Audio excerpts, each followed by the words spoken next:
Ok, donc il nous reste un peu près 1 heure. Donc on va faire un peu de méditation. On va essayer de se rapprocher de cette analyse. On va faire l'analyse en 4 points, et après je vous l'expliquerai. Plutôt que de faire l'inverse, de vous l'expliquer et de la faire, on va d'abord la faire et après j'expliquerai ses composantes.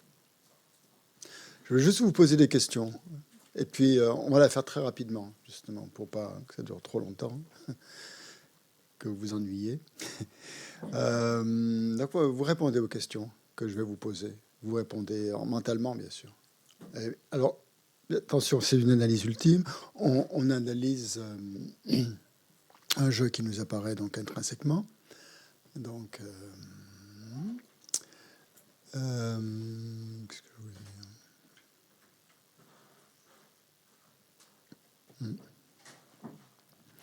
Donc, mettez-vous dans une situation un peu problématique, peut-être que vous avez vécu que vous avez vécu récemment, par exemple, ou vous avez vu ce jeu apparaître parce que quelqu'un vous a insulté ou on vous a critiqué.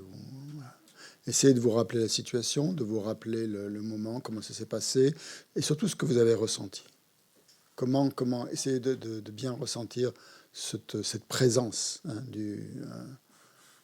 du jeu dans votre poitrine, dans votre tête, je ne sais pas, ou à quel endroit ça apparaît, ça dépend. En général, c'est au milieu, c'est dans le cœur, je ne sais pas. Il y a quelque chose il y a même une réaction physique quand même qui se passe parfois, nerveuse même.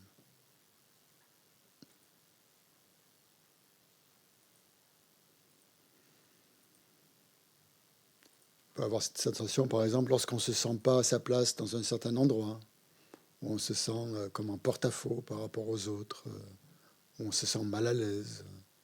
On est invité dans un endroit où il y a des gens qui peut-être qui vous impressionnent et vous êtes très intimidé. Enfin bref, oui, vous connaissez mieux les situations, quoi. Toutes les situations qui vous parlent. Et ça, c'est la première chose à faire. Se remémorer cette situation.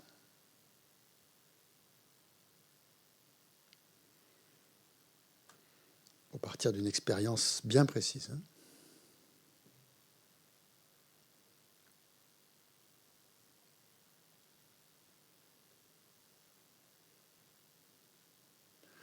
Donc, essayez de penser, de ressentir ce jeu qui apparaît comme une personne indépendante, autonome, concrète. Il ne faut pas le perdre de vue, il faut bien le garder à l'esprit. Au début, ce n'est pas forcément facile, mais ça vient avec le temps. Donc, comment est-ce que je ressens ce jeu ?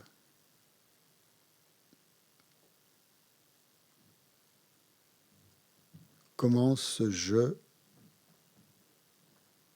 ressent les choses ?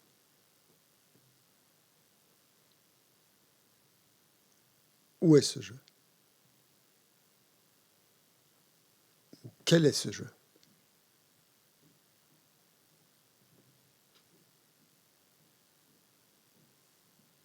Qu'est-ce que le jeu ?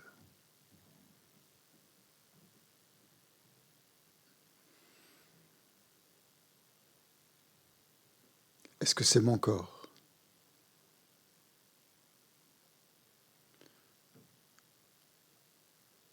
Ça veut dire que si c'est mon corps, c'est pareil. Le jeu et mon corps sont pareils, sont identiques. Est-ce que le jeu est ma tête ? Ou est-ce que ma tête est le jeu ? Est-ce que mes pieds sont le jeu ? Est-ce que mes mains sont le jeu ? Est-ce que mon cœur est le jeu ? Est-ce que ma poitrine est le jeu ?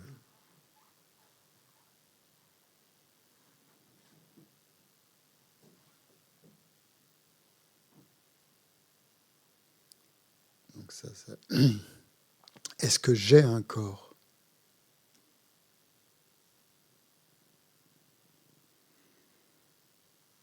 Est-ce que je sens que j'ai un corps? Si je sens que j'ai un corps, c'est que le propriétaire du corps est séparé du corps.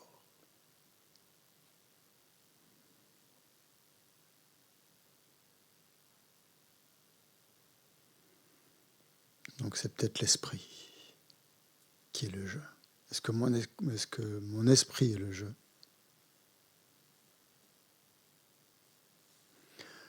Peut-être. Qu'est-ce qu'il y a dans mon esprit? Il y a des pensées. Quelle pensée est le jeu? Dans mon esprit, il y a des sentiments ou des sensations, des sentiments. Quel sentiment est le jeu? Dans mon esprit, il y a des émotions. Quelle émotion est le jeu? Dans mon esprit, il y a des souvenirs. Quel souvenir est le jeu? Est-ce que c'est le souvenir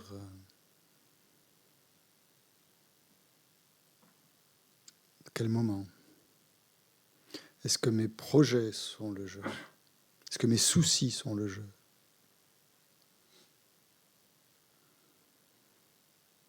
Est-ce que j'ai un esprit? Est-ce que j'ai des pensées? Alors, si j'ai des pensées, c'est que le propriétaire des pensées est quelque chose de séparé des pensées.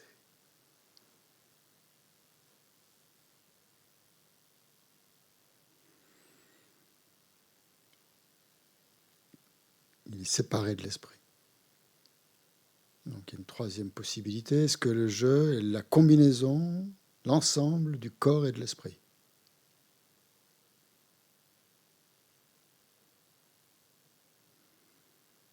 Le tout. Est-ce que mon esprit est le tout? Donc, si je perds une partie du tout, par exemple un doigt,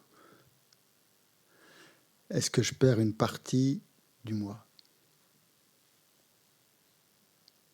Est-ce que je perds une partie de mon moi? Si je perds une partie du tout, je devrais me sentir incomplet. Si je m'identifie au tout.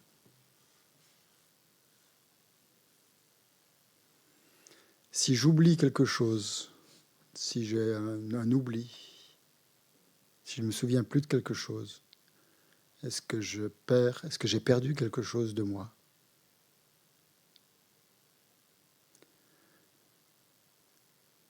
Quand mon esprit ne se souvient plus de quelque chose, est-ce qu'on a l'impression qu'on a perdu une partie du moi?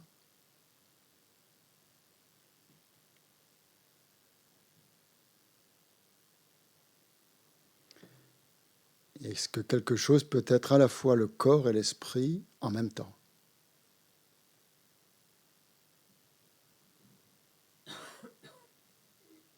C'est difficile puisque le corps et l'esprit, c'est deux choses. Alors que je est une chose. Donc ça ne peut pas être identique.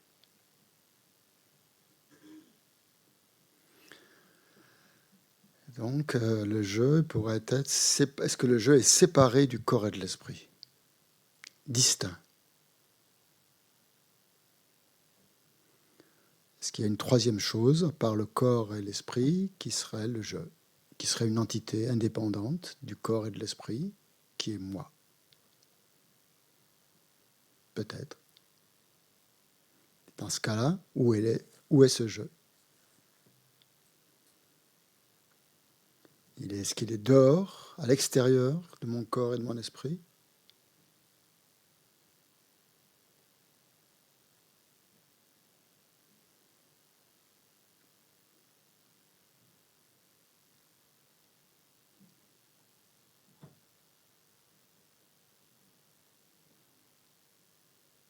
Est-ce qu'il nous apparaît comme étant à l'extérieur? Pas vraiment. Hein. Est-ce qu'il y a encore d'autres possibilités où le jeu pourrait se trouver?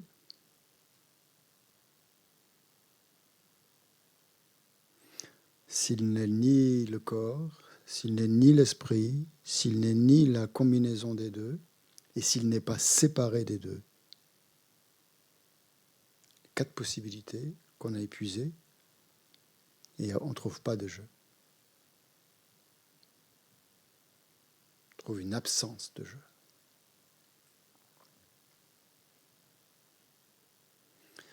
Et c'est ça la vacuité.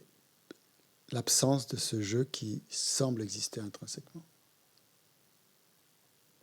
Donc plus vous approchez, plus ça vous touche, cette absence, en fait, plus vous avez une expérience de vacuité.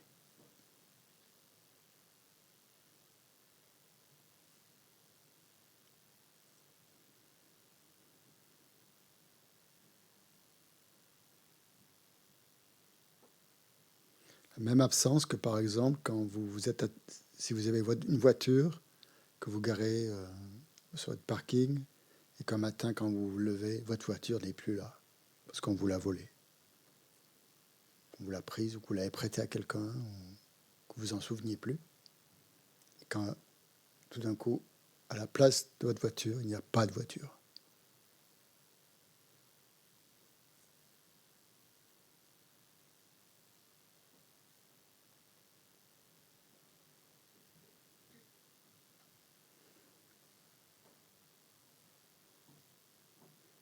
Donc si vous ressentez que ce jeu auquel vous vous identifiez a disparu, ce jeu intrinsèquement existant a disparu, restez dans cet état le plus longtemps possible.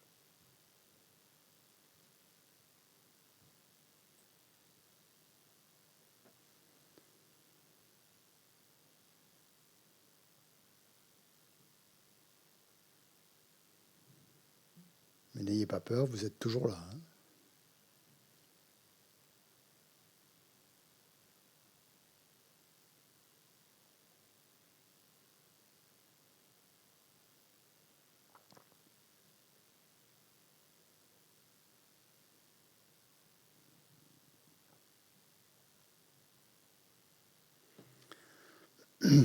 Donc voilà ce qu'on appelle l'analyse en 4 points. Premier point, je vous enverrai un schéma de méditation justement que vous pourriez faire chez vous pour vous familiariser avec cette analyse. Après, vous pouvez la faire, c'est bien de la faire assez souvent justement pour ressentir cette expérience et la faire complètement, pas en sautant à la conclusion immédiatement que le jeu est introuvable. Introuvable. Donc, premier point, identifier la personne, le jeu, ce que vous voulez, appelez-le comme vous voulez, le moi, le jeu, la personne, tel que l'ignorance l'appréhende. C'est l'ignorance qui nous fait croire à la réalité de ce jeu. Comme dans des situations tragiques ou problématiques où ce jeu apparaît et où l'ignorance, tout de suite, fait apparaître ce jeu. Donc, appréhende un jeu, plutôt. Donc, vous avez l'apparence du jeu, le jeu apparaît, et vous avez l'appréhension du jeu. Que ce jeu existe véritablement. Ça, il faut le faire. Il faut bien identifier cette personne. Ça, c'est le point numéro 1, c'est l'objet donc de réfutation. C'est ça qu'il faut bien cerner. Et ça prend du temps, ça. C'est ce qui est le plus difficile. Franchement, d'identifier l'objet de réfutation, l'objet de négation, c'est ce qui est c'est ce qui est le plus difficile. Après tout va bien. Ça se passe assez logiquement, il n'y a pas de problème. Mais bien cerner cet objet de négation. C'est essentiel, d'identifier clairement. Shantideva dit, sans identifier l'objet, son absence d'existence, son inexistence, ne pourra pas être appréhendée. Vous ne pourrez pas appréhender son inexistence. Donc ça ne servira à rien. Donc quand on parle de personne, comme je vous le disais hier, le moi, le je, ce sentiment, le sentiment d'identité, donc tout ça c'est synonyme.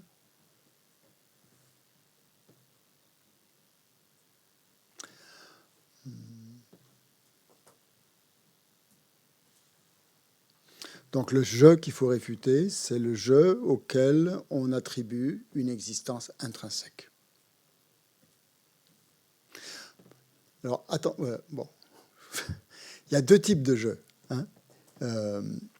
On va dire qu'il y a un jeu qui est simplement désigné. Ce jeu, il existe. Le jeu qui est simplement désigné, il existe.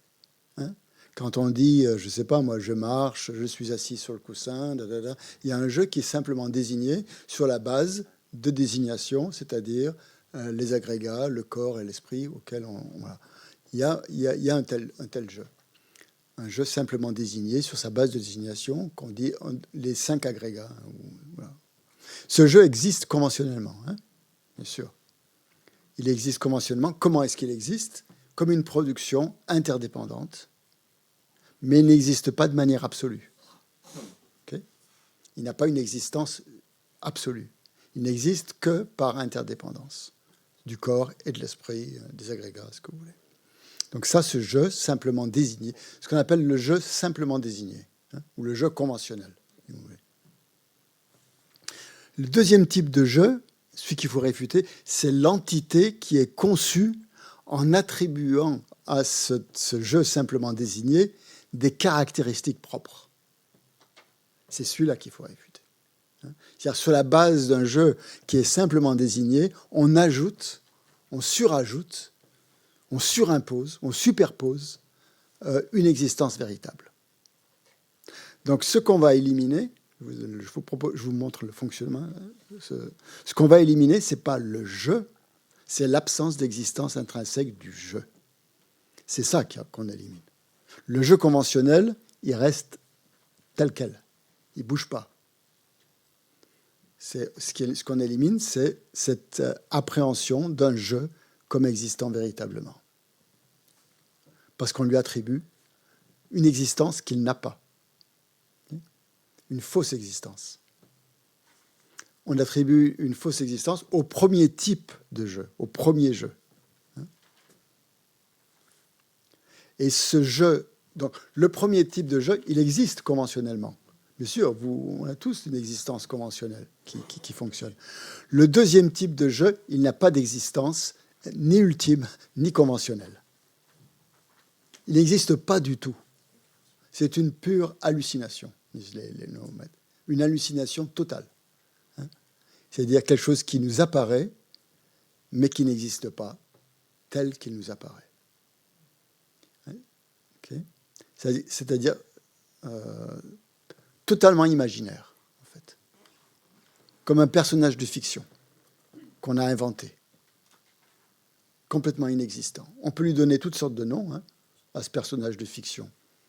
On peut l'appeler de plein de noms, de surnoms, de tout ce qu'on veut, lui mettre plein de qualités. C'est pas ça qui va les faire exister réellement.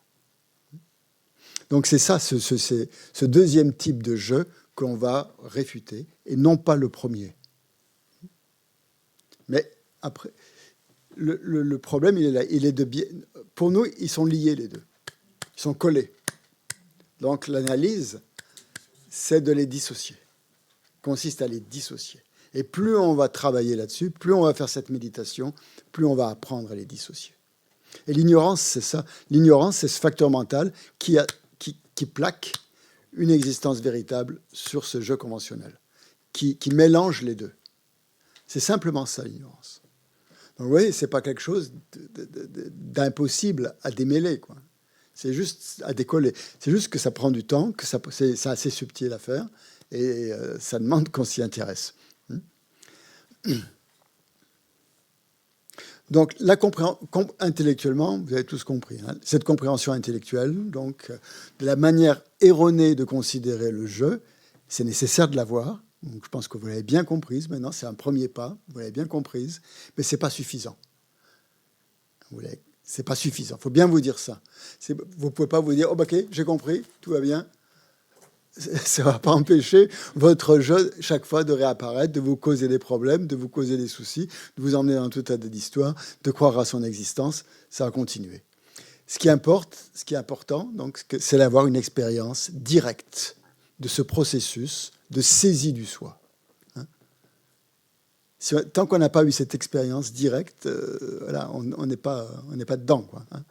Donc il nous faut vraiment clairement, très clairement, le plus clairement possible, identifier dans notre expérience, pas dans l'expérience du voisin, ni dans une expérience fictive, dans notre expérience, dans la vie de tous les jours, dans ce qui nous arrive, dans notre expérience quotidienne, comment un je nous apparaît comme existant intrinsèquement, comme existant de lui-même.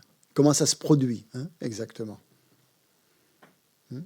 Donc, comment ce je apparaît et comment on l'appréhende tel qu'il nous apparaît. Hier, on a parlé de l'apparence, de la réalité. Donc, ce je vous apparaît. Regardez votre esprit, comment il le perçoit. L'image de vous. Ça fait référence à l'image de soi, comme on le disait, bien sûr. Plus cette image de soi est forte, en fait, plus l'ignorance est forte. C'est l'ignorance qui crée cette image de soi.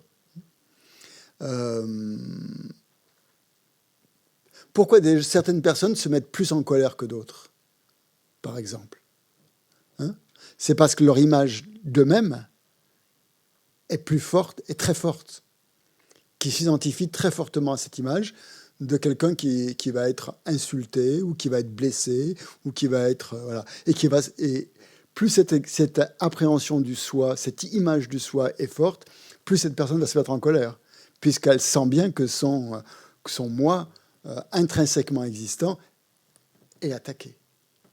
Et toutes les perturbations mentales apparaissent de là. Dans l'Abhidharma, les perturbations mentales sont définies comme comment le sait déjà le terme, une attention inappropriée. C'est l'attention inappropriée qui exagère en fait les qualités ou les défauts de quelque chose qui n'existe pas. D'un moi, d'un je. Donc si quelqu'un vous agresse, votre je qui se sent agressé attribue automatiquement, il est tellement fort, cette image de soi est tellement forte qu'elle va attribuer à l'autre une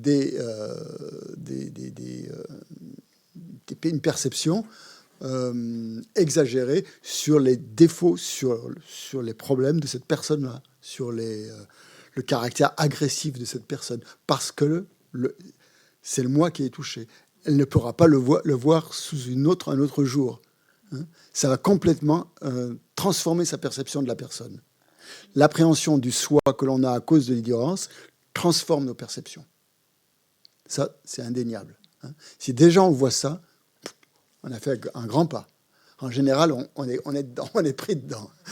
On est pris dans la colère, boum, boum, et ça pète de tous les côtés, on est dans la situation. Quand on revient chez soi, sur le coussin ou sur une chaise, dans son fauteuil, ce qu'on veut, on peut analyser la situation et voir qu'est-ce que c'est qui a été touché exactement en nous-mêmes. C'est ça qui a été touché. C'est l'adhésion à ce je, à ce moi existant par lui-même. Et donc, plus cette adhésion va être forte, plus cette croyance à l'image de soi va être forte, et plus la colère va être forte. Plus la réaction émotionnelle va être puissante. Okay, ça marche, et ça marche pour toutes les perturbations mentales. Là, j'ai pris la colère parce que la colère, c'est particulièrement fort et c'est vraiment quelque chose qui nous dérange et qui dérange les autres. Donc, voilà, on voit vraiment les méfaits de la colère tout de suite, quoi. C'est évident. Mais c'est pareil dans l'attachement. Quand on est attaché à une autre personne ou à un autre objet, c'est par rapport au moi qui a besoin de ressentir la présence de cet objet ou de cette personne, combien elle lui fait du bien, parce qu'elle exagère les qualités de cet objet. Et imaginant qu'elle soit séparée de cet objet, tout le mal que ça pourrait lui causer, parce qu'elle attribue à cet objet ou à cette personne des qualités bien supérieures à ce qu'elle a en réalité, mais qui sont projetées, attribuées par cette adhésion à l'existence réelle du jeu qu'elle imagine que l'autre personne va pouvoir toujours satisfaire. Or, on sait bien que c'est pas comme ça. Personne, ni aucun lieu, ni aucun événement, ni aucune personne ne peut satisfaire ce besoin d'être heureux. Ne peut toujours le satisfaire, c'est pas possible. Les gens changent, les lieux changent. C'est pas parce que vous allez passer vos vacances, je sais pas moi, Saint-Tropez, disons. Je ne sais pas si c'est toujours le cas, Saint-Tropez. Mais... Et avant, c'était un lieu, on disait, si vous allez à Saint-Tropez, vous allez être heureux, quoi. Vous allez être bien, vous allez rencontrer Brigitte Bardot. Enfin, c'était les fantasmes de l'époque. Il y en a sûrement d'autres maintenant, j'en sais rien. Et donc, voilà, vous allez à Saint-Tropez, vous allez être heureux. Non, vous allez peut-être être heureux une fois, mais le lendemain, vous allez une autre fois, vous ne serez pas heureux. Et voilà, donc tout ça, c'est ancré sur quoi? Sur cette idée, d'un soi permanent, d'un lieu permanent qui ne change pas, hein, et autonome, et concret, qui est là. Saint-Tropez, c'est là, hein, c'est sur la carte, ça existe vraiment. C'est vraiment un lieu paradisiaque et tout. C'est réel. Hein. Mais non, absolument pas. C'est complètement imaginaire. Donc, plus cette imagination, cet imaginaire est fort, bien sûr, plus il va y avoir des attentes, et plus il va y avoir des peurs, des craintes, etc., etc. Bien sûr, l'orgueil, c'est pareil. Hein. L'orgueil, c'est un sentiment exacerbé du je, du moi. Alors là, c'est encore plus fort. Hein. Ce moi qui a besoin toujours de reconnaissance, d'être reconnu. Pourquoi il a besoin d'être reconnu? Ça, c'est pas le maître du monde. Hein. Qu'est-ce qu'il a fait de bien, ce moi, ce je? C'est sûrement pas un grand musicien qui est capable de composer la belle musique pour tout le monde. C'est pas quelqu'un qui fait le bien de l'humanité. Vraiment, quelle qualité il a, ce jeu? Il n'en a pratiquement pas beaucoup. Hein. Mais pour nous, pour celui qui a cet orgueil, c'est le centre du monde. Alors que c'est fondé absolument rien. C'est juste sur l'idée du jeu. Pourquoi c'est le centre du monde? Qu'est-ce qu'il a fait pour être le centre du monde? Rien. C'est juste fictif, juste imaginaire. C'est le maître du monde, parce que c'est moi. Quoi. Voilà, quoi. C'est tout. La seule justification, c'est moi. C'est ce qu'on appelle en tibétain le ngangel, c'est-à-dire, c'est très beau l'expression tibétaine, c'est-à-dire moi le roi, ça veut dire. Je suis le roi. Moi le roi. Le roi de tout. Alors que, bon, simplement désigné. Hein. Se disait autoproclamé. Donc voilà, toutes les perturbations mentales donc, viennent de là. Et donc quand on a des perturbations mentales, c'est le bon moment justement pour reconnaître comment on s'identifie à un jeu qui est complètement imaginaire, qui est exagéré. Et voilà, comment ce sentiment très fort de jeu qui peut se sentir, on peut se sentir très mal, on peut se sentir déprimé et tout. Voilà. Il faut utiliser ces moments pour voir comment, quand on est bouleversé par une situation, justement, hein, si on apprend qu'on risque de mourir d'une certaine maladie, par exemple, si le médecin nous dit ça, ou on pense qu'on a une maladie, qu'on va mourir, très fortement se manifeste donc l'idée de jeu. Et là, il faut regarder. Hein. Ça peut arriver. Hein. L'autre soir, j'ai eu la semaine dernière, je ne sais plus quand, j'ai eu l'impression que j'allais mourir.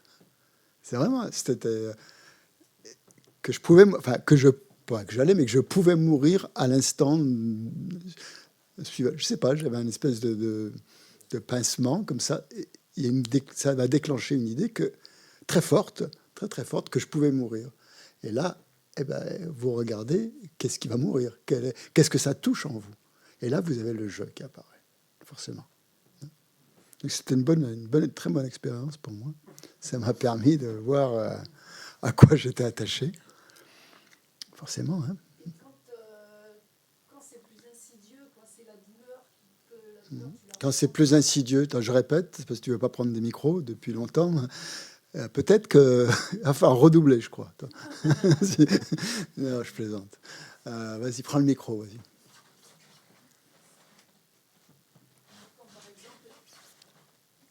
Quand c'est plus insidieux, oui. Ouais, quand c'est de la douleur constante, ouais. Quand c'est des trucs comme ça, c'est réel la douleur. Enfin, je veux dire, ça dépend comment tu la ressens. Chacun la ressent différemment, mais la douleur, c'est réel. Et quand c'est tout le temps, c'est un truc, tu peux pas l'oublier, quoi. Tu peux pas le... La douleur, tu peux pas la... Physique, hein, je parle. Tu peux pas la... Elle existe, elle est là. Et pourtant, Si je suis le raisonnement, La elle douleur n'existe n'est pas peut-être- non plus. La douleur est peut-être réelle, elle existe à ce moment-là, cette douleur, cette sensation douloureuse. Après la souffrance, c'est autre chose. Ah Il y a ouais, douleur mais... et souffrance. Pas pareil. La souffrance est mentale. Elle va Ben, quand la mettre- douleur t'empêche de faire des choses, t'empêche de... Ben, là, ça devient de la souffrance. Ben oui, Et c'est ça qu'il faut analyser. mais c'est ça le plus dur à enlever, quoi. Oui, bien sûr.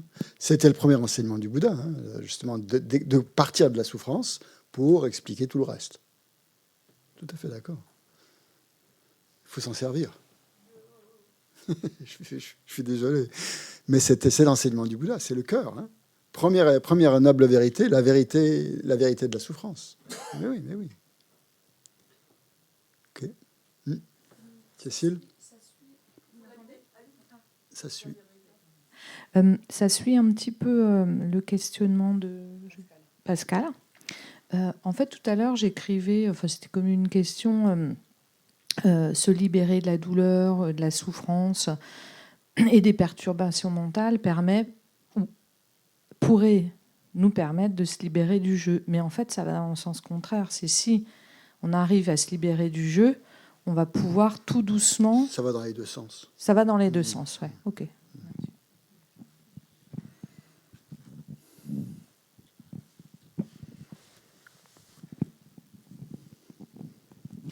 Et est-ce que toutes nos analyses, on est censé pouvoir les avoir à un moment donné de manière, par la réflexion, on va dire, de manière innée dans la méditation? Ou est-ce que justement, c'est là qu'on peut voir aussi que les choses sont interdépendantes et qu'on a besoin d'aide parfois? Des fois, on a une vue qui est erronée, mais si on ne cherche pas... s'il n'y a pas des sources extérieures, même que ce soit des livres, et qu'on aille chercher dedans d'autres modes de pensée, ou qu'on parle à des gens, on ne peut pas forcément faire le changement. Tout de suite. Non. Moi, je vois quand j'étais malade, tout ça, pour moi... c'était pas possible. J'avais vraiment besoin d'une ouverture, de comprendre, donc j'ai cherché. Mais des fois, il y a vraiment... Donc, est-ce qu'il y a quand même une méthode qui permet d'y arriver de façon seule C'est ce qu'on est en train de faire, d'expliquer justement cette méthode enseignée par le Bouddha, justement, qui permet petit à petit de voir de plus en plus clairement comment on peut se libérer de cette méprise fondamentale. Hein, c'est ça, c'est la plus importante des méprises. C'est pas n'importe quelle idée erronée ou perception erronée. Il y a des perceptions erronées qu'on peut facilement corriger, qui sont à corriger. Hein. Celle-ci, c'est la plus difficile. S'attaquer à l'ignorance, c'est la plus difficile. Donc ça demande beaucoup de temps. Hein. Ça demande du temps, ça demande de la patience, ça demande de la persévérance, ça demande beaucoup de qualité. Hein. Ça ne peut pas se passer du jour au lendemain. L'ignorance, on l'a depuis des temps sans commencement, hein, nous disent les Bouddhas. Hein. Voilà, dans toutes nos réincarnations, si on s'est réincarné, si on est là, c'est à cause de l'ignorance. Donc on a perpétré ce mode de fonctionnement erroné, si tu veux. Donc on ne va pas l'éliminer comme ça. Donc bien sûr, mais on va éliminer de plus en plus d'idées erronées par rapport à lui-même. On ne va pas l'éliminer d'un coup. Mais tout seul, donc on peut le faire. Alors, avec les méthodes, en utilisant les méthodes. Voilà. Nagarjuna, Chandrakirti, Lama-Tsongkhapa, toute la lignée dont je vous ai parlé hier. Hein, et qui sont maintenant dans tous les livres. D'ailleurs, ça me permet je ne voulais pas vous quitter sans vous parler de ce livre. J'ai la version anglaise là, mais il existe traduit en français, il est à la boutique, il ne reste pas beaucoup d'exemplaires. C'est connaître la vacuité ou comprendre la vacuité. Comprendre, hein, ou connaître. Comprendre. Je ne sais plus. Je crois que c'est comprendre la vacuité. Il est aussi, vous pouvez, s'il n'y en a plus à la boutique, vous pouvez le commander aux éditions Mahayana. Il est super. Vraiment. Et connaître. Vraiment. Connaître. C'est Geshe Tekshok. Geshe Tekshok, Tupten Kensur, Jampa Tekshok. Jampa Tekshok, Geshe Jampa Tekshok était l'abbé de Nalanda, du monastère de Nalanda, ici, à côté. Il était à la même époque que Geshe Tengye. On avait la chance, justement, d'avoir deux Geshe exceptionnels. Un à l'Institut, Geshe Tengye, qui donnait les enseignements pour les laïcs, et Geshe Tekshok à Nalanda, qui donnait plus des enseignements pour les moines, hein, mais aussi pour les laïcs, bien sûr, et qui, les deux d'une une sagesse et d'une compassion incroyable. Donc, les deux sont décédés, malheureusement, maintenant. Ils faisaient partie vraiment des anciens maîtres du Tibet, formés dans les grands collèges monastiques tibétains, Geshe, avec beaucoup beaucoup d'expérience, énorme expérience. Donc, on a ce livre de lui qui est récent. C'est je pense, c'est les enseignements qu'il a donnés ou compilés, et c'est vraiment les points essentiels de la vacuité. Et je m'en suis servi hein, pour cet exposé, bien sûr. J'ai pris un petit peu, voilà. Et donc, justement, l'analyse en 4 points, elle est expliquée aussi dans ce livre. Donc, quand vous lisez des livres comme ça, bien sûr, vous n'allez pas les lire de la page 1 à la page 276. Arrêtez-vous, prenez-les comme c'est des méthodes de méditation, hein, puisqu'on est en train de parler. Une phrase va peut-être vous éveiller une perception différente, et méditez à ce moment-là sur cette phrase. Allez jusqu'au bout, reprenez-la le lendemain. C'est fait pour ça, ces livres-là. Hein. C'est pas des livres, c'est pas des romans. On n'est pas pressé d'arriver jusqu'à la fin, jusqu'à la dernière page. Lisez-les vraiment comme des supports de méditation. Hein. Lentement. C'est une pratique. Hein. De lire un livre justement en s'arrêtant sur les points qui sont essentiels et d'y réfléchir, hein, d'y réfléchir. Vous y réfléchissez, et puis vous arrêtez la réflexion, vous posez le livre et vous méditez. Vous regardez ce qui vous apparaît, vous regardez ce que vous comprenez. Puis après, vous reprenez la lecture, vous revenez plusieurs fois comme ça. Il n'y a que comme ça que ça marche, hein, la méditation analytique. Où est-ce que j'en étais? Non, c'est cette histoire. Donc, quand ce jeu se manifeste fortement, je disais justement, nous devons regarder à l'intérieur et observer la manière dont nous appréhendons le jeu. Et nous allons découvrir quoi? Que nous croyons un jeu indépendant de ses parties, qui sont le corps et l'esprit, les 5 agrégats, si vous voulez. Dans le Sutra du cœur, on parle pas que des 5 agrégats, hein. On dit les constituants, il y a tout, les sources sensorielles, tout ce à quoi on pourrait identifier le jeu. Hein. C'est-à-dire les 5 agrégats, les 18 constituants, les 4 éléments, etc. Et tout ça, c'est un jeu qui nous apparaît indépendant donc, de cette base de désignation. Donc, pour nous, la base de désignation et la désignation sont collées. Hein, c'est bien clair. Pour moi, ça, c'est un réveil. Okay, hein, la base de désignation et le réveil et la désignation, pour moi, c'est pareil. Hein, si j'ai paralysé la vacuité. Donc, il va falloir décoller les deux. Et si vous décollez les deux, ben voilà, vous avez un espace qui s'ouvre. Et s'il y a un espace qui s'ouvre, ben, il y a la lumière qui entre, comme dit Leonard Cohen. Et donc, voilà, vous avez la possibilité, justement, de voir qu'est-ce que c'est que vous appelez le réveil, que c'est simplement une désignation. Donc, voilà, ça, c'est le raisonnement de l'interdépendance, auquel on en parlera plus peut-être cet après-midi. Donc, premier point, c'était voir, donc, on a dit comment identifier l'objet de négation, l'objet de réfutation, comment le jeu apparaît à l'ignorance. Okay. Deuxième point de cette analyse. Donc, premier point, identifier le jeu, identifier la personne telle que l'ignorance l'appréhende. Deuxième point, c'est comme le fermier. Hein. Le fermier, il a identifié la vache qui lui manquait, qui n'est pas là, ou qui croit être là plutôt, qui croit être là, qui est sûr qu'elle est là, puisqu'il a oublié qu'il avait vendu, il est sûr qu'elle est là, et il va la chercher là où elle peut être. Donc le deuxième point, c'est être sûr, décider que si la personne auquel je crois existait de la manière dont l'ignorance l'appréhende, on devrait pouvoir la trouver dans 2 endroits.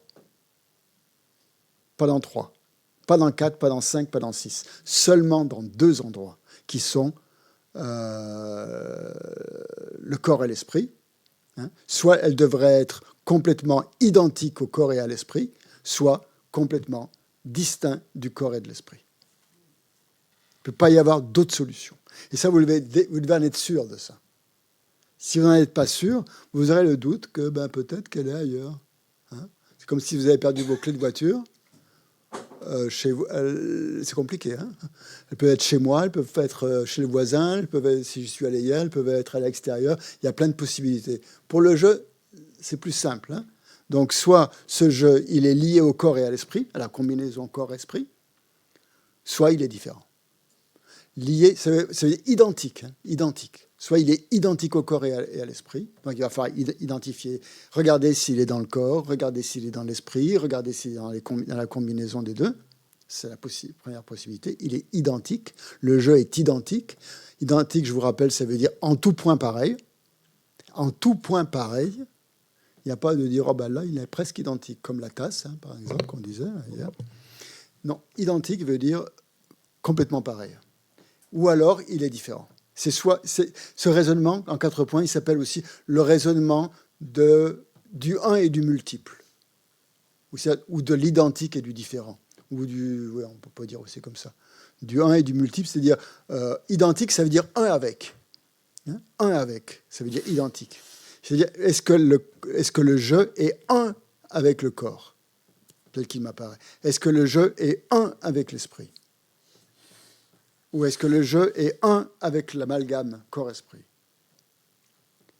1 avec. Ou alors, l'autre possibilité, distinct, différent. En logique, c'est ça. Hein. Là, on applique la logique aristotélicienne, peut-être, je sais pas. C'est soit 1, soit différent. Il n'y a pas d'autre possibilité hein, en logique. Vous avez une variable x et x, ou x et non x. OK non, une chose est x, pardon, je commence à être fatigué. Une chose est x ou une chose est non x. Hein, vous pouvez mettre ce que vous voulez dans x. Et là, c'est pareil. Donc, c'est soit 1 avec, soit différent de. Soit c'est distinct. Ça, c'est de la logique. Hein. Il y a pas... Si on applique il faut appliquer la logique à ce raisonnement. On ne peut pas appliquer des choses qui ne sont pas illogiques, sinon on va continuer à être dans l'ignorance. Donc, pour une fois, on va appliquer ça dans ce raisonnement logique. Donc je reprends ce deuxième point. C'est décider que si la personne existait de la manière dont l'ignorance l'appréhende, c'est-à-dire comme existant intrinsèquement, véritablement, tout ce que vous voulez, on devrait pouvoir la trouver véritablement existante dans le corps et l'esprit, hein, comme étant une au corps et l'esprit, soit étant distincte du corps et l'esprit. Pas d'autre possibilité. C'est soit l'un ou l'autre. Vous êtes bien d'accord avec ça? Qu'il n'y a pas de troisième possibilité? Si vous avez des doutes, c'est le moment. Hein. Il faut les éclaircir. Parce que si vous n'éclaircissez pas ce doute, vous n'allez pas déboucher. Parce que quand vous aurez épuisé ces deux possibilités, vous allez peut-être vous dire, il y en a peut-être une troisième. Non, vous êtes perdu à ce moment-là. Donc il faut que vous soyez sûr qu'il n'y a pas d'autres possibilités. Quand vous en avez épuisé une, c'est peut-être la deuxième. OK, je regarde dans la deuxième. Comme le fermier avec son champ. Il n'est pas dans le champ de droite? Non, il n'y est pas, il n'y est pas. OK. D'autres possibilités, il est dans le champ de gauche. Il n'y est pas non plus. Et là, il n'y a que deux possibilités. Et là, il a la réalisation. C'est à quoi? Le troisième, il n'y a pas de troisième possibilité. Oui, mais ce n'est pas une possibilité. C'est la conclusion. C'est la conclusion. Donc, il faut être sûr qu'il n'y a pas de troisième possibilité. C'est pas, non, j'ai l'impression que il peut y avoir d'autres choses. Ça ne marchera pas. Hein. Il faut être convaincu de ça. Bon, c'est le deuxième point. Tant que vous n'avez pas atteint cette conviction, réfléchissez. Hein, d'après les logiciens bouddhistes, ou même peut-être pas que bouddhistes d'ailleurs, hein, c'est soit l'un soit l'autre. C'est X, une chose est X ou non X. Oui, alors Daniel a une troisième possibilité à nous offrir. Non? Je voulais juste faire remarquer que pourtant, chez les bouddhistes, chez les bouddhistes, les esprits seuls, ça existe aussi. Les esprits seuls. esprits. Par exemple, dans la médecine bouddhiste, on peut... sans corps, oui, les esprits Un esprit seuls. sans corps. Ah. C'est ça ce que je veux dire. Sans corps, ça existe. Oui, enfin... Il n'y a que l'esprit, quoi. Il n'y a pas, mais de corps. c'est surprenant ce que je dis. Non, je ne sais pas, non. Chez les bouddhistes, en plus, on le retrouve souvent, ça. Il y a des êtres qui ne sont pas réincarnés, Oui. qui n'ont pas retrouvé de corps, qui errent peut-être dans un état Non, intermédiaire. ce qui voudrait dire qu'on peut exister autrement que... Donc ils s'identifient à quoi, ces êtres-là? Eh bien, à des esprits purs. Voilà, uniquement à leur esprit, je suppose. Enfin, Pur ou pur, impur, non, oui. mais pur. Impur, oui. Enfin, peu importe. Ouais, ils s'identifient à quelque chose. Donc, on sort de cette dichotomie, quoi, en quelque sorte. Bon, on n'analyse pas les esprits qui tournent quelque part. On Bon, parle de nous. ok. On parle de nous. C'est pas mal déjà. On essaye d'éliminer cette ignorance qui est la cause justement de notre souffrance, de nos perturbations mentales et tout ça. Donc on n'est pas dans les cas extrêmes. Non, mais je ne le disais pas dans ce sens. Je le Non, disais mais- quand on arrive là à la pure conscience.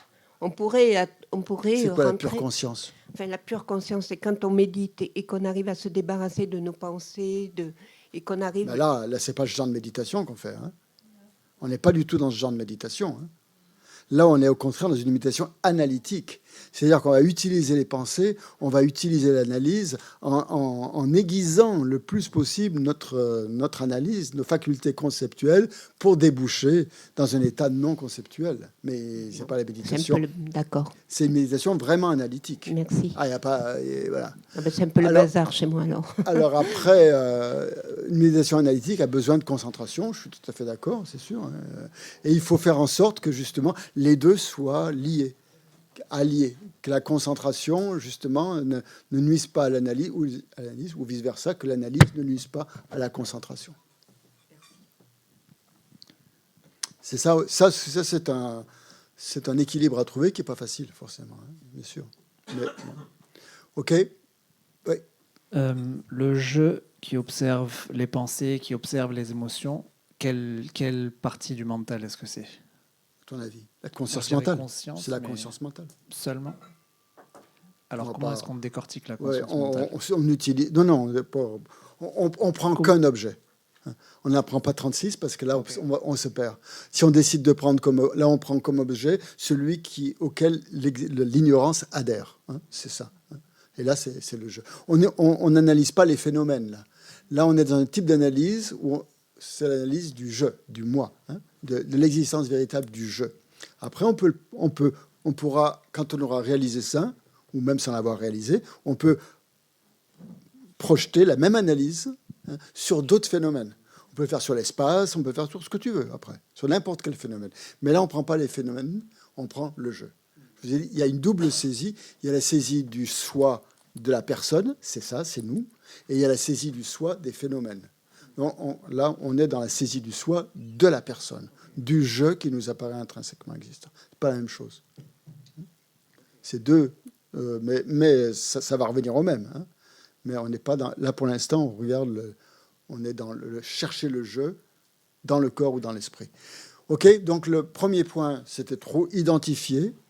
Okay. Identifier le jeu existant véritablement tel que l'ignorance l'appréhende. Deuxième point, décider que c'est soit l'un, soit l'autre. Soit l'un, soit l'autre. Soit le corps et l'esprit, c'est identique au corps et l'esprit, soit c'est différent. Soit c'est un avec, soit c'est différent d'eux. Un avec ou différent d'eux. Okay. Un avec, ça veut dire unique. La fleur est différente du réveil, d'accord? La fleur n'est pas un avec le réveil. On est bien d'accord. C'est deux choses différentes. Je les appréhende comme deux. C'est vous comment vous les appréhendez aussi, c'est ça qui est important. C'est pas de l'abstraction. C'est comment j'appréhende ces deux choses comme étant deux choses différentes, pas comme une chose unique.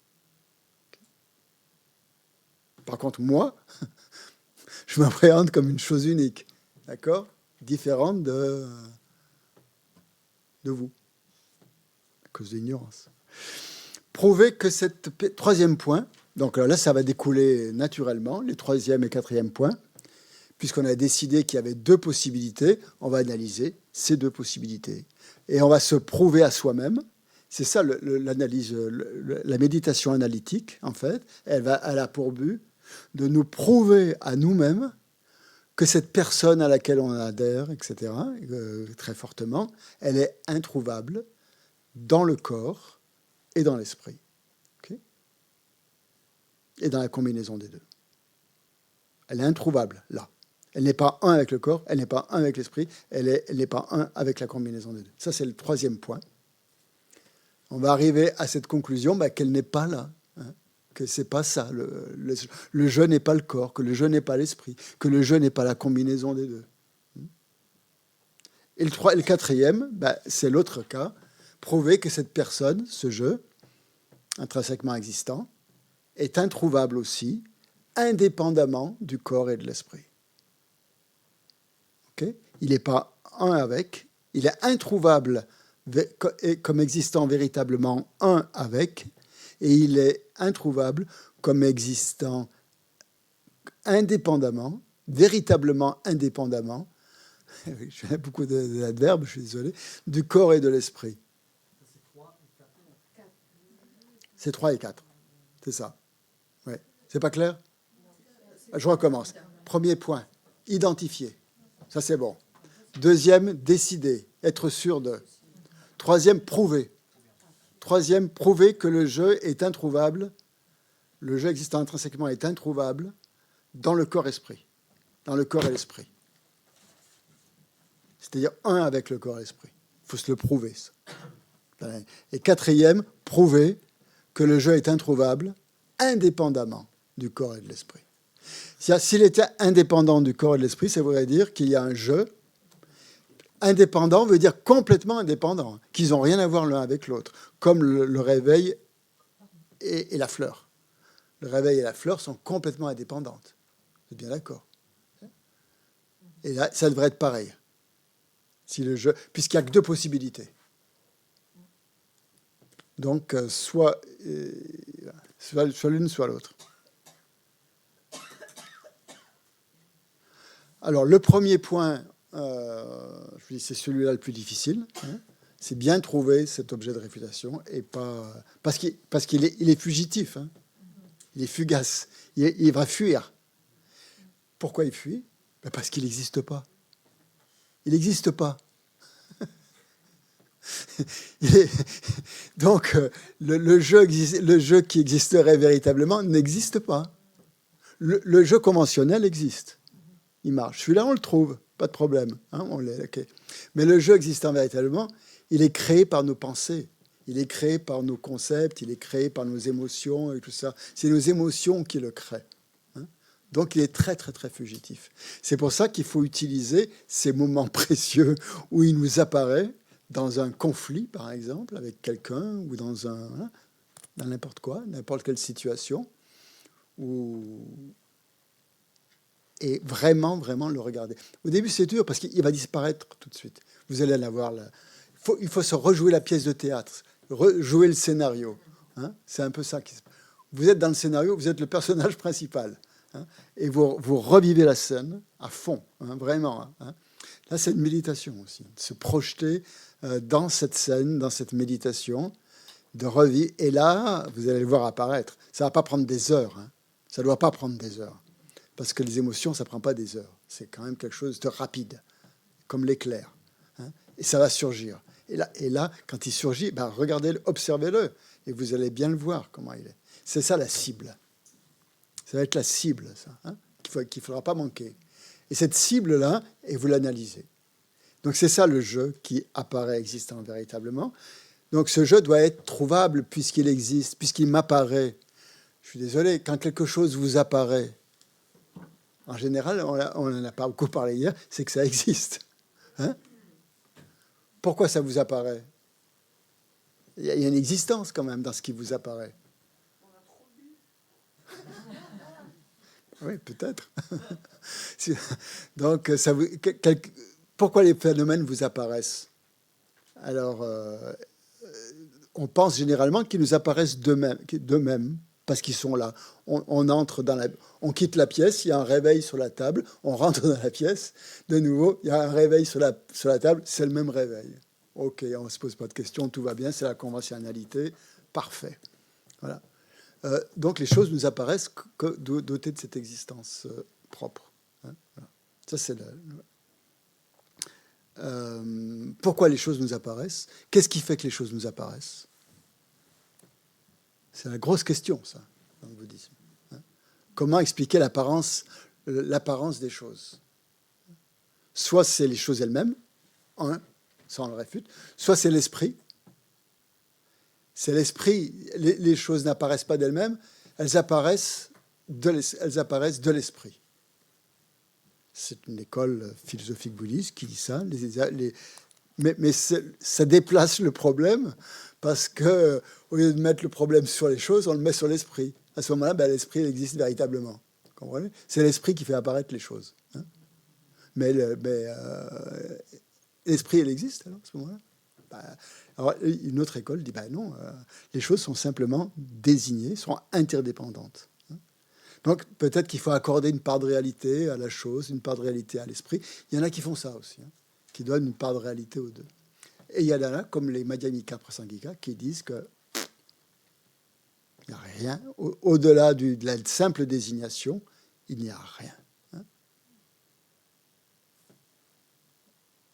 Mais on verra. Bon, oui, pardon. Pardon, est-ce que tu pourrais nous partager, toi, quand tu as ton expérience tu sens que tu vas mourir, comment est-ce que le jeu t'apparaît? Est-ce que tu es capable de le décrire? Comme existant véritablement. Au niveau, quand tu médites dessus, c'est quoi? C'est des sensations du corps? Tu regardes quelque chose, tu as l'impression d'être en arrière et d'observer quelque chose? Comment est-ce qu'il apparaît exactement? Au début de ma méditation comme étant existant véritablement, à la fin de ma méditation comme étant simplement désigné.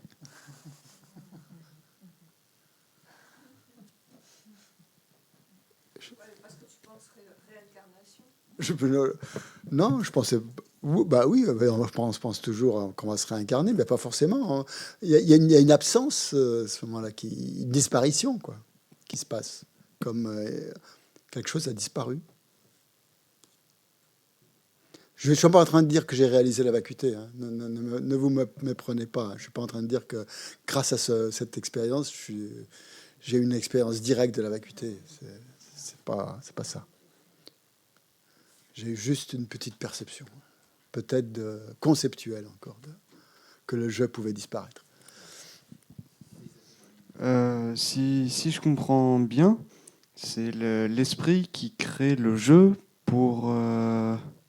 Le langage, les concepts, oui, pour lui donner une existence. Bon, voilà, mais donc le jeu, c'est comme si c'était une pensée de l'esprit. Donc c'est le même... C'est un concept. Oui, le jeu existant véritablement. Donc il a la même existence qu'une pensée qu'on pourrait avoir à un moment, quoi.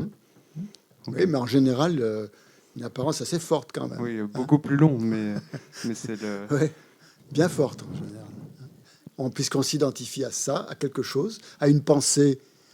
On s'identifie pas à toutes les... Est-ce qu'on s'identifie à toutes les pensées? Je pense pas. C'est surtout à certaines pensées, ou plus fortement que d'autres, en tout cas. C'est pas...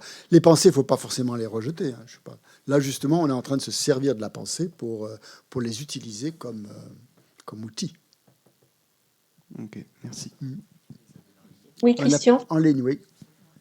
Oui, la vacuité, enfin, moi je suis assez partagée, ça me fait parfois comme un effet de libération extrême et en même temps parfois une peur extrême. Oui. Quand tu dis qu'à la fin de ta méditation, tu n'as plus qu'un jeu intrinsèquement désigné, c'est contradictoire. On perd tout, qu'on n'est plus rien. La vacuité, c'est aussi le vide, non? Oui, c'est le vide d'absence, c'est le vide d'existence propre, la vacuité. Oui, ben justement, c'est assez angoissant. Ou libérateur. Plus d'existence propre, il y a quoi alors? Comment?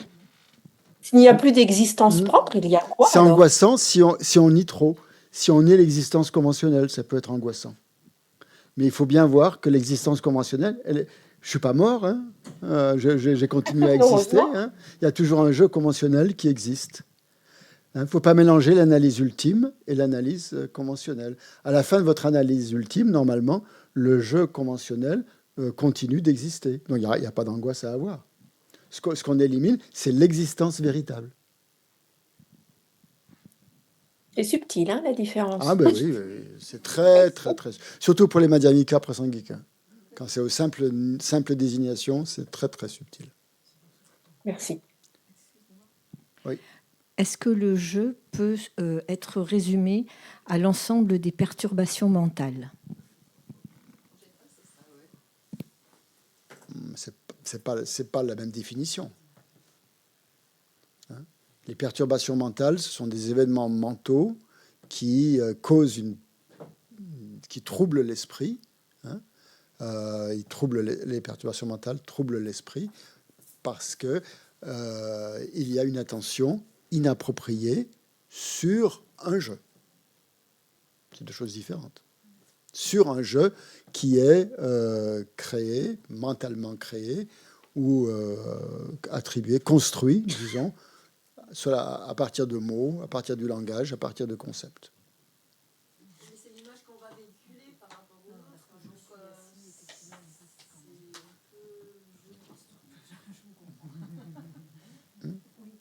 C'est pas la même définition.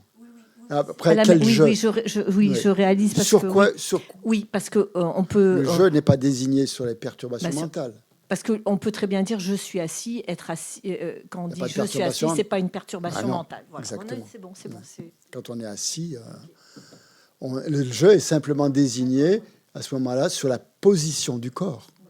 On désigne un jeu. Et là, il nous apparaît comme étant simplement. Il n'y a pas une perturbation mentale. C'est une simple désignation. C'est le jeu conventionnel. Très bien. Oui. Ça a sonné, non? J'ai entendu un son. Est-ce que c'est... Juste une question rapide. Finalement, cette méditation, ça peut être le remède et l'antidote général à toutes les perturbations mentales. Et tu as enseigné aussi précédemment les antidotes aux différentes perturbations, isolément. Ouais. Comment on articule ça? Est-ce qu'il vaut mieux en fait se consacrer finalement à ça, ou est-ce que les antidotes, c'est quelque chose qu'on peut utiliser sur le moment, peut-être plus pour faire face à l'émotion perturbatrice? Ouais. Et la méditation sur la vacuité peut-être dans un second temps. Ouais. Qu'est-ce que tu conseilles? Ça dépend de ton habitude, en fait, hein, surtout. Si tu es habitué, justement, à méditer sur la vacuité, par exemple, chez toi, tu vas te servir des situations qui t'apparaissent pour te servir de la vacuité comme antidote. Et vraiment, comme tu dis, c'est le meilleur des antidotes qu'on puisse avoir, puisque là, ça élimine toutes les perturbations mentales. Si tu es moins familier, mais plus familier avec d'autres types de méditation, tu vas utiliser par exemple la méditation sur la patience ou sur pour ne pas réagir à la colère, par exemple, ou méditer sur la bodhicitta. Si ta méditation est plus tournée vers la bodhicitta, vers la compassion, tu vas utiliser ça pour calmer sur le moment donné, sur le moment voulu. Et c'est très efficace, hein, la compassion. C'est très, très efficace. Peut-être plus que la vacuité. Ça va dépendre des gens, ça va dépendre des tournures d'esprit. Et ça va tout de suite servir d'antidote immédiat à ta perturbation mentale. Ouais. Mais ça serait bien, le mieux, ça serait d'utiliser les deux. Ouais. C'est plus accessible si c'est ciblé. Ça dépend des gens. Ça dépend des gens. Ça dépend des gens. Ouais, ça dépend des gens. Oui, ça dépend des... Le mieux, c'est d'utiliser les deux, à la fois la compassion et la vacuité. C'est vraiment les deux outils que l'on a dans le bouddhisme pour avancer, pour éliminer tous les obstacles. C'est pour ça qu'on a fait cette méditation aussi, qu'on doit faire cette méditation en pensant à générer, vraiment, engendrer ces deux facettes de la bodhicitta. Ok, on fait le remerciement au Bouddha pour son enseignement sur la vacuité. Sashi peki shoshi meto chari rani jeni de gempadi sangye shinto mite purwaye rokunam da jingla chepai shu yedam guru ratna mandala kam niryataya mim. quand vous faites cette offrande, pensez bien que le je n'a pas d'existence propre, que ce qu'on offre, les mérites n'ont pas d'existence propre, et que ce à quoi on l'offre, l'objet, c'est-à-dire le destinataire, n'a pas non plus d'existence propre. Ils sont simplement désignés par la pensée.